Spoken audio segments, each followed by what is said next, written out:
Welcome, everybody, to another Headless's Magical Mailbag. I got my co host, Nick, joining me again. Nick, how is it going? What up? What's going on? Thank you very much. Looking forward to this. Awesome. So, I've got a couple of emails, and we're going to do our symbols. So, go ahead with your symbol, and then I'll get into mine. All right. Yeah, if you could just pull it up for me. There we go. Thank you very much, sir. This is an interesting one. It's not as old as some of the other ones that we've covered. This is the sigil of Azoetia, if I'm saying that correctly. Azoetia. It's very like Goetia, but Ozatia. Oh. And that is from Andrew D. Chumley from the 1900s, but he was kind of influenced by 17th century stuff. It is an esoteric sigil drawn from the cultist Sabbatai, a modern witchcraft tradition that pulls heavily from the grimoires of 1600, particularly the Key of Solomon and the Grimorium Verum. Again, it was made by Andrew D. Chumley, and he was a British occultist, artist, and author, and he created the sigil to serve as like the core emblem of one of his books. It's called Azoetia, a grimoire of the Sabbatic craft. Sabbatic craft. Yeah, and there's sigils on the front of it, and according to him, what the sigil means it is a glyph of the transmuting flame. It encodes the entire magical philosophy of the Sabbatic craft. And that consists of Azoetia from Azoth, a universal spirit in alchemy, and Zo for life. And it also supposed to represent the path of transformation, turning the raw substance of the soul into perfected magical will. And it says each curve, point, and crossbar in the sigil is supposed to correspond to elemental forces, planetary influences, the witch's Sabbath, dream initiation, and lucid gnosis.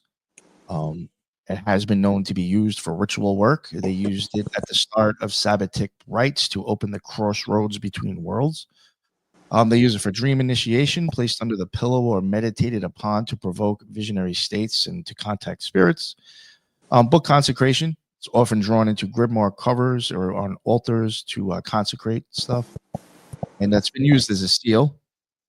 And again, there was, according to, what I can find, again, the 1600s grimoire, the Grimorium Verum, and the Key of Solomon was supposedly an influence. Again, Azoth from alchemy was said to be an influence, and there was not much said about it, but Sufism and Kabbalah supposedly influence behind it, and Thelema and chaos magic.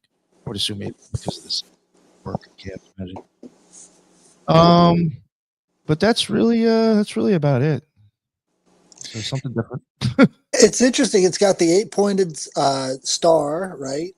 And then all of the letters, I think that's probably used with sort of the probably a sabbatic language that they're using, sort of like a language of the angels and whatnot.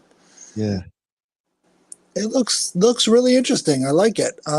It's got, I think the eight-pointedness of it is sort of like that, kind of like planetary thing with the Earth in the middle, and then you've got everything else. But the Sabbatean rites, what's interesting there is Sabbatai Zebi was 1600s.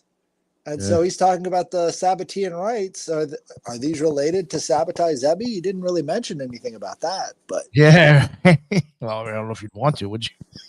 Well, I mean, if it's a witch's book, yeah, it doesn't really. Yeah, it's a totally different world. Yeah, right. So that's a interesting sigil. That's up on the bottom. Yeah, I'm not even sure what that was on the bottom. Was that a? Oh shit! Sorry. Yeah, that's fine.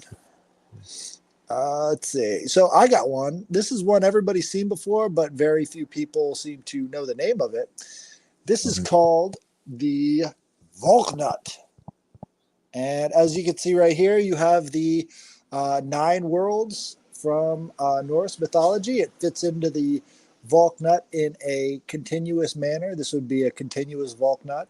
And the essential part of this sigil would be the 3 triangles again, but the 3 triangles in this one are continuous, and you can tell you've got the 3 triangles in the middle and then the 3 triangles on the outside, but each one of them relate to the 9 worlds in the Norse mythology.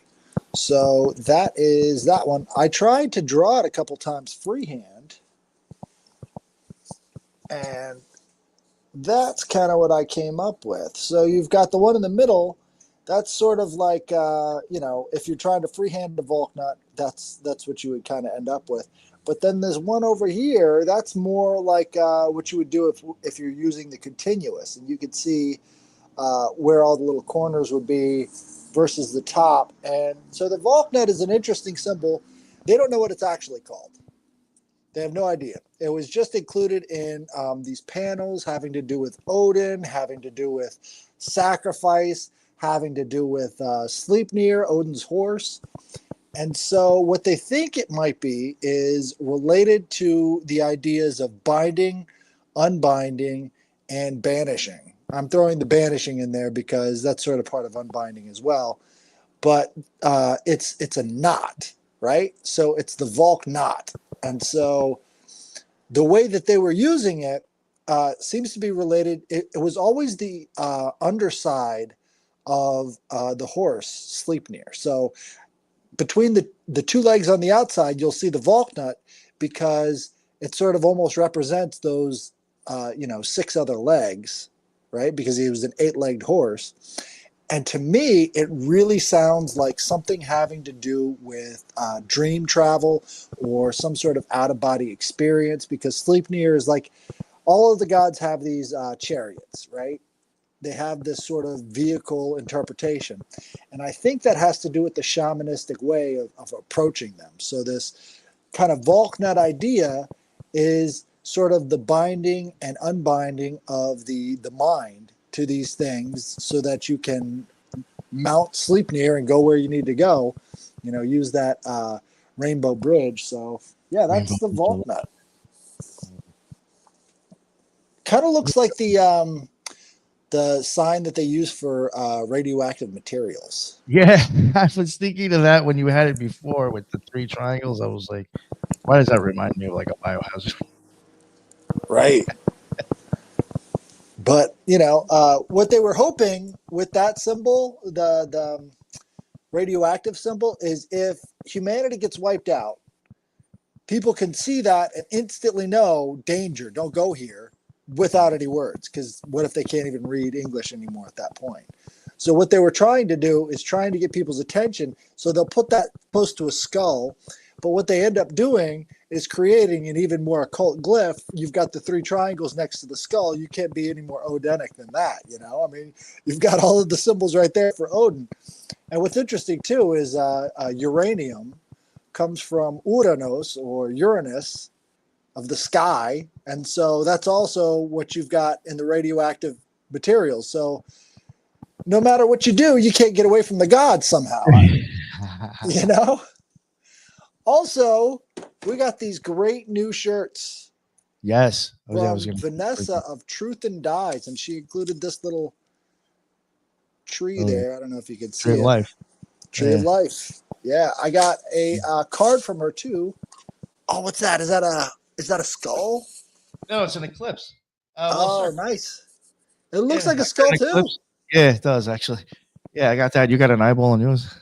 Nice. I think she mixed them up. You got to have the eyeball. And just to let everybody else know, I mean, she sent out, I think, like 10 of these. Like a whole bunch of other people got them. Pretty much everybody in the Occult Rejects got a T-shirt from this lady. Right. I wanted to read her note because it's kind of big. She goes, Headless, I'm so glad I found you on the Occult Rejects. Your knowledge of Greek mythology is mind-blowing. Love and hearing your opinions on the show. I'm loving the Uncle Headless's magical mailbag. Anybody ever tell you that with the glasses you look like Lane Stanley? I don't even know who that is. Oh, shit. The guy from Alice in Chains. Yeah. Oh, nice. I'll go with that. Hell yeah. Keep kicking ass. Much love, Vanessa. And her website, you can find her on Instagram at truthanddyes. Truthanddyes. So check that out. I should have put that in the description. Yeah, I'll put that in the show notes at some point. All right. Awesome. So Yes, thank you so much, Vanessa. Let's see.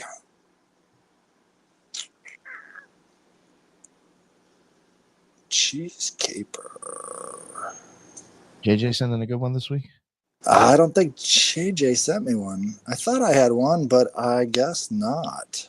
Well, Oh, you know what, guys? It's time to send those stories in. We do actually have guests coming on soon too for this. Right. So I guess that's what we got for this week. If you guys want to, send me those stories. I'll read anything. And break them down the best way I can. Vanessa, there you are in the chat. Thank you so much. Tara, Oh, I forgot to thank even you for check the chat. dropping by. Yeah. So I guess that's it. You guys have a great day. This has been Headless's Magical Mailbag. You got to fill that mailbag, people. Fill the mailbag. All right. All right. Right. I'll talk to you later. Bye.